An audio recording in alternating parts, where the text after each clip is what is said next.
Hello, moi c'est JC et aujourd'hui je vais vous faire une vidéo pour vous aider à rédiger un bon brief. On reçoit souvent cette question en accompagnement et aujourd'hui j'ai décidé de vous faire un petit résumé pour que vous puissiez avoir un bon brief et forcément avoir une promo très rentable. Alors, pour commencer, il faut savoir que généralement les meilleurs produits qui ont marché ces dernières années avec les influenceurs, ce sont les produits qui sont liés à la niche beauté, d'une part. Vous avez également des produits liés aux montres technologiques, comme par exemple les Apple Watch et copies. Vous avez aussi des habits comme les leggings, ça aussi ça marchait très bien. Vous avez également la niche perte de poids, comme par exemple les abdos pour vous aider justement à perdre rapidement du poids, etc. Maintenant, il faut savoir que lorsque vous avez ce genre de produit, c'est très important d'avoir un bon brief. Pour commencer, pour avoir un bon brief, il y a plusieurs parties à mettre en place lorsque vous rédigez un brief pour les influenceurs. La première partie, c'est la partie numéro 1 où vous demandez à l'influenceur de présenter le produit. C'est-à-dire qu'elle va, par exemple, prendre votre produit et le mettre en action devant ses followers pour expliquer comment bien l'utiliser. Donc, c'est très important à vous de lui mettre dans le brief. Par exemple, si c'est une brosse à nettoyer le visage, de lui dire de bien mettre en avant cette brosse sur son visage et d'expliquer tranquillement à ses followers comment l'utiliser. L'autre point qui est très important, c'est que vous savez, des fois, les gens vont regarder la promo, la story de l'influenceur dans un bus, par exemple, ou dans un tram, et ils ne vont pas forcément mettre les écouteurs.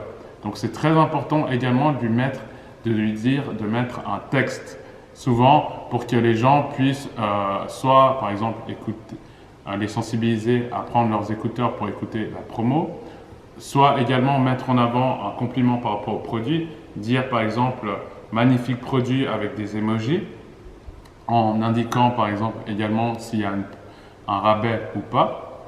Donc, après la première partie, vous passez à la seconde partie, qui est la partie numéro 2, où là, l'influenceuse va mettre en avant les bénéfices de votre produit. C'est très important d'avoir au minimum, je dirais, 3 bénéfices à rédiger dans le brief pour que l'influenceuse puisse mettre vraiment en avant et convaincre encore plus ses followers d'acheter votre produit. N'oubliez pas également de mettre en avant le lien de votre site directement à la page produit pour que lorsque les gens voient la story, ils puissent cliquer à tout moment sur le lien et accéder à la page produit. Je vois encore beaucoup de personnes mettre le lien de la page d'accueil. Il faut savoir que lorsque vous mettez le lien de la page d'accueil, le client doit encore aller jusqu'à la page produit et encore passer d'autres étapes.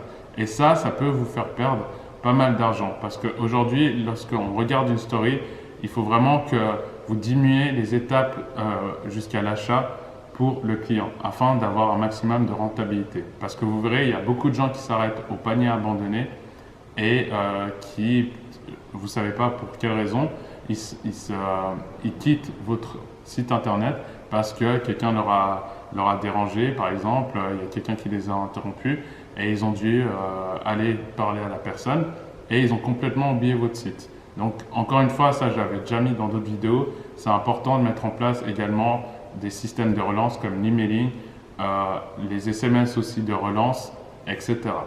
Maintenant, une fois qu'on a fini la partie 2, qu'elle a bien mis en avant les avantages de votre produit, on va passer à la partie 3. Et la partie 3, c'est là où justement, elle va mettre en avant un rabais par rapport au prix de votre produit. Par exemple, moins 50%. Et je vous conseille également de dire que, par exemple, c'est des quantités limitées.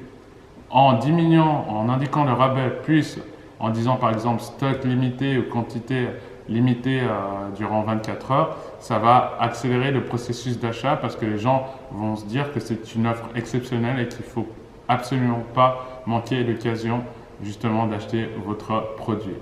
Voilà. Maintenant, il faut savoir aussi, et je vous conseille, que c'est très important, si vous avez le budget et que vous avez négocié correctement avec l'influenceuse, de lui demander de faire une story de relance.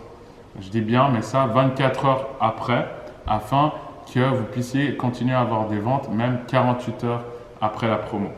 Donc ça, malheureusement, pour certaines influx, c'est encore possible, mais comme les micro-influenceuses, etc. Maintenant, quand c'est des grosses personnalités, quand vous demandez de faire un rappel, ça peut coûter quand même pas mal d'argent en plus. Donc ça à vous de voir, mais quoi qu'il arrive, n'hésitez pas à nous contacter via nos réseaux sociaux qui sont sous la vidéo. Et là, on sera un plaisir de vous répondre pour vous aider éventuellement à réussir votre promo en rédigeant le meilleur brief possible.